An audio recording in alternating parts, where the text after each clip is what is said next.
Welcome back. Today we are trying out Lecture VR Learn Through Experience. It's taken me a while to get this working. Turns out I had to right click it and then launch in Vive. It kept going up as this sort of just desktop. But anyway, we're going to try this. So click here. Here we go, guys. That's just a video. Start demo lesson. Let's try this one. Let's try this one.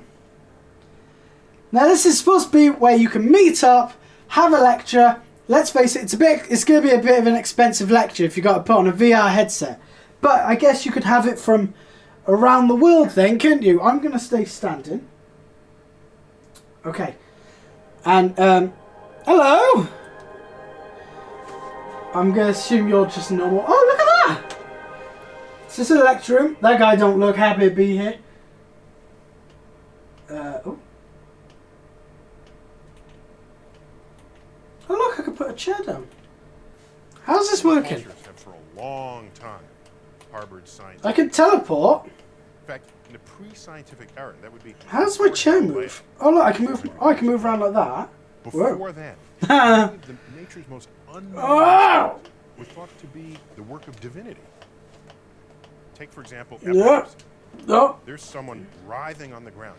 How do I move that chair? Oh! At the mouth. Neurosynaptic processing. Welcome back, everybody! Another example, you could go out to the woods one morning. Fuck, one no. damp, cool morning. And you'll find this circle of mushrooms. No one knew how they got there. You were there the day before, there was no trace of mushrooms. I'm going Now, further up. There's a perfect circle of them. These were known as fairy circles. And people imagined Wow. sort of woodland nymphs, woodland fairies coming to have a jamboree, and these You're were way their too close. chairs. Oh. Little fairies, of course. These were their chairs, where they celebrated whatever were their rituals of the night. Okay. We would later learn that, of course, mushrooms they're not solo organic entities. They're in fact. How do I move this chair closer one to me? spore can generate many, many mushrooms, and if a spore drops in one spot, it can work How do I its way sit? out. Look at that! Aristotle imagined that heavy things fell faster than light things.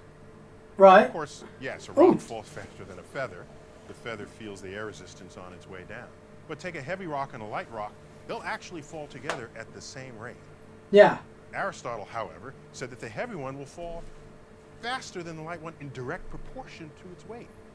Ah, but he was wrong, Patently man. false. Oh, this is a good idea. He describes the experiment of nervous. dropping two balls from the side Whoa. of the Leaning Tower of Pisa. Yeah. And they're both falling at exactly the same rate, hitting the ground at the same time. Okay. Of course, that would happen with a rock and a feather. You just have to evacuate the air from where you're doing the experiment. In fact, that was indeed done. That very experiment, surface of the moon. Right. So what I want to do for this lecture is focus on several stunning examples of profound mysteries that plague the deepest thinkers. This is weird. I'm going somewhere else. Ultimately, got explained. What else we got here? 5 animals that aren't dinosaurs. Start lesson. This is a really good idea. But it's going to take a long time to implement. VR is way too expensive right now. I am outside. Do you get what I'm saying? VR is way too expensive right now for everyone to have one of these, to just have a lecture across the world. Look at this! So nature is crazy. Go back a couple 100 million years and you'll find animals that by today's standards break all the rules. Animals that looked like fish but couldn't breathe in water, reptiles that gave birth to young instead of laying eggs, creatures the size of giraffes. Whoa! When we started discovering fossils of animals like these hundreds of years ago, we lumped them together in our textbooks. By the mid-1800s, we had a word for them.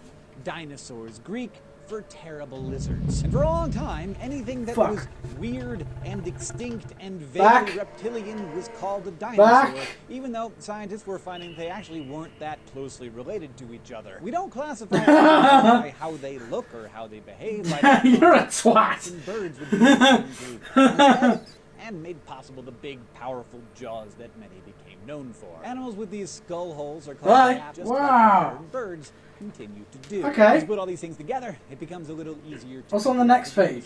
were and who they were. Why don't sharks have bones? Yeah, I ain't gonna do that. Ooh. Red Planet, let's do it! Let's give this one a quick news. It seems to run alright. It's a bit, whoa. Okay, oh. Oh! What you see in front of you is the Mars rover called Opportunity, which is one of a pair of rovers which were launched back in 2003. On Mars, in the northern hemisphere to be exact, spring is the longest season. The Martian year is nearly twice as long as an Earth year at 1.8. And you are cool! Seasons last longer as well.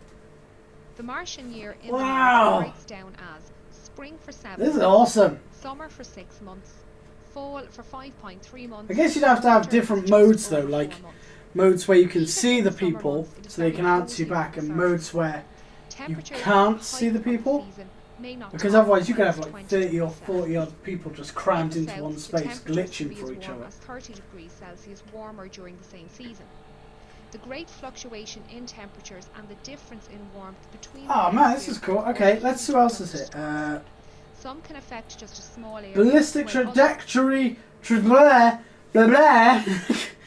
Ballistic trajectory. Oh fucking traje. What the flip? Oh. Hello. Whoa. Is this a test one? Ballistic trajectory lesson 1. Here we are on our virtual pier, and lined up on this pier are some cannons which you will get to use later on. No! In this lesson, we learn a simple equation that will allow you to accurately hit a target thousands of meters away. In this case, we have a ship that is ready to be scuttled, and you need to sink it by hitting it with a cannonball. Yeah! This particular calculation is a simplified version that doesn't take into account wind conditions or temperature. Or air. So for this simplified lesson, we will be shooting in a vacuum, so there is no drag on your cannonball, making things a little bit easier. So first, a couple of concepts you should know before we begin. Alright, go for it. Firstly, all objects will fall towards the ground at the same rate, no matter how heavy or how large they are.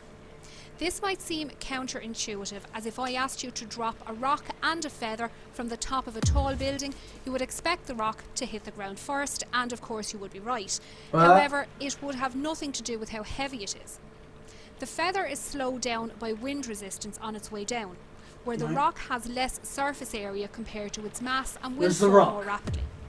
This was proved way back in the 17th century by Galileo, who held an experiment that showed two similar shaped objects. Is it me, or do they not have any other ideas? Because we've just heard this in a different lecture. If we wanted to see this happen with a rock and oh my god, we've just seen this in a different lecture. All of the air from around us to see both objects falling at the same rate and hitting the ground at the same time. Secondly, horizontal speed parallel to the ground has nothing whatsoever to do with vertical drop. But the cannonball we fired from the cannon will be hundreds or thousands of meters away from us. Hundreds of thousands! How fast its muzzle velocity was when it left the cannon. I'm bored of this! Can we fast forward? I'm going this way, bye. Oh, look at this!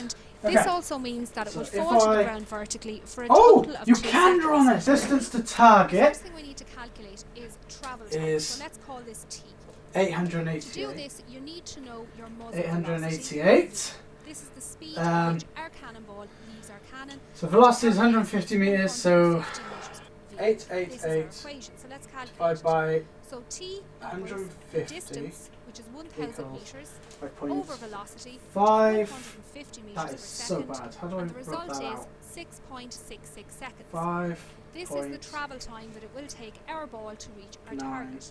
2. No, Next, no, it's we need to 888. calculate Right. the So drop distance. G, which is gravity, so 9.8 over 2 times 5.92 squared. Right, so 5.92 times 5.92 equals. So we got 30. So we got 30. 5.0. When you times that by gravity divided by 2. So gravity is 9.8 divided by 2 equals times 30 times 35 equals 171.5. So our answer, our answer is 171.5. There we go. Right, so 171.5 fire.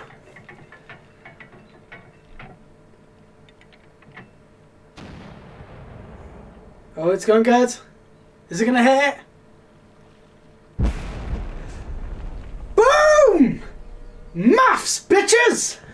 It's just changed now to 1037, so we've got to recalculate all this. Oh, you're kidding me. Okay, we'll do one more, because I'm actually enjoying this now. Okay, distance to target is 1037 divided by 150 equals, right, so we got, our travel time is 6.9. We're going to just round it up to one decimal place. Okay, so 6.9 is our T. Right, so now what we've got is, we've got to work out drop distance, which is G. So 9.8 over 2 times 6.9 squared. And that's our DD. Equals, we need to be 233.2 above our target. 233.2.